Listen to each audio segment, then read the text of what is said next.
हाँ भाई, द्वंद्व कहां तक पाला जाए, युद्ध कहां तक टाला जाए, तू भी है राणा का वंशज, फेंक जहां तक भाला जाए। तो नमस्कार, आदाब, स्वागत है आपका आज की क्लास में। एक बेहतरीन अप्रोच के साथ अपन बात कर रहे थे क्लास 10 के बहुत ही crucial chapter, that is electricity. Electricity कैसे बनती है, कैसे एनर्जी की फॉर्म है, वो मैंने आपको समझा दिया है। अब अपन बात करेंगे इस चैप्टर में, जो कि बहुत यहां से चैप्टर शुरू भी होता है, दैट इज इलेक्ट्रिक करंट। तो पैसेज के साथ में आप पूरे लेक्चर को समझेंगे और फिर अपन आगे धीरे धीरे बढ़ेंगे और कुछ न्यूमेरिकल्स की भी बात करेंगे।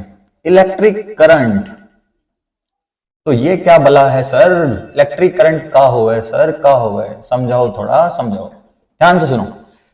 किसी भी कंडक्टर से कितना चार्ज बह रहा है उसको टाइम के रेस्पेक्ट में देखना है, कितना चार्ज गया है। जैसे सपोज दैट मैंने एक कंडक्टर ले लिया है, जी सर ले लिया, इस कंडक्टर से कितना चार्ज गया है, ये charge per due respect to the time, time के रेस्पेक्ट में अपन को देखना है। तो यहां पर अपन कह देंगे, मान लो क्यू चार्ज इस कंडक्टर से गया है, तो जो इलेक्ट्रिक करंट है बच्चों, वो कैसे रिप्रेजेंट होगी, इलेक्ट्रिक करंट कैसे रिप्रेजेंट होगी सर, वो होगी चार्ज अपॉन में टाइम, चार्ज अपॉन में time. The rate of flow of charge through the conductor is called electric current, is called electric current. तो सर यूनिट क्या हो जाएगी, आपने लिख दिया। अच्छा, इलेक्ट्रिक करंट को बच्चों आई से रिप्रेजेंट करते हैं। चार्ज क्या होता है सर, क्यू होता है, चार्ज को क्यू से रिप्रेजेंट करते हैं, और टाइम यहाँ पर टी हुआ है सर, टी हुआ है।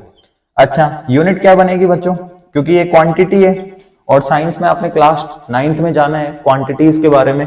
यस सर, ये क्वांटिटी है और एक स्केलर क्वांटिटी है, तो यूनिट क्या बनेगी सर इसकी, कूलम्ब पर सेकेंड, कूलम्ब पर सेकेंड। और एक हमारे बहुत ही प्यारे साइंटिस्ट जिनका नाम मैरी एम्पियर, उनके रेस्पेक्ट में अपन ने इसकी यूनिट रख दी है बच्चों, एम्पियर। उनका फिजिक्स में और साइंस में बहुत ही कंट्रीब्यूशन था, तो उनको ऑनर देने के लिए, उनको रेस्पेक्ट देने के लिए अपन ने इनकी यूनिट रख दी है बच्चों, एम्पियर, उनके सम्मान में। जी सर, जी सर, ये बात समझ में आ गई बच्चों।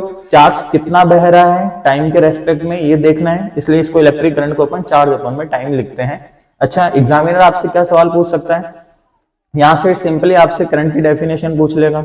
अगर करंट की डेफिनेशन नहीं पूछ रहा है तो वो आपसे यूनिट पूछ लेगा, करंट की यूनिट क्या होती है। ठीक है सर, आप बता दोगे क्या, एम्पियर सर, एम्पियर होगा, है यूनिट एम्पियर होगा।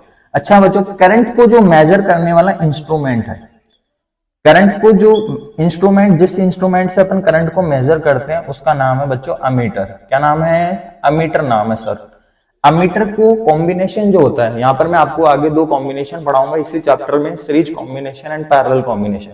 अमीटर हमेशा सीरीज कॉम्बिनेशन में लगता है। अमीटर कहां लगता है बच्चों, सीरीज कॉम्बिनेशन में लगता है। ठीक है सर, ठीक है।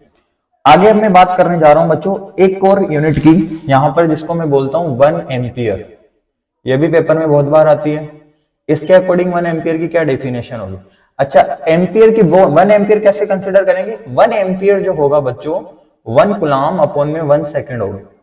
यदि किसी कंडक्टर से, कोई भी अपने पास में कंडक्टर होगा, उस कंडक्टर से 1 कूलम्ब चार्ज अगर 1 सेकेंड में पास हो रहा है, तो वहां पर जो करंट जनरेट होगा उसको अपन 1 एम्पियर बोलेंगे। क्या बोलेंगे सर, 1 एम्पियर बोलेंगे।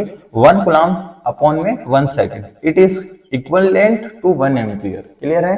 तो 1 कूलम्ब चार्ज 1 सेकेंड में अगर किसी कंडक्टर से पास होता है तो उसको बोला जाता है बच्चों 1 एम्पियर।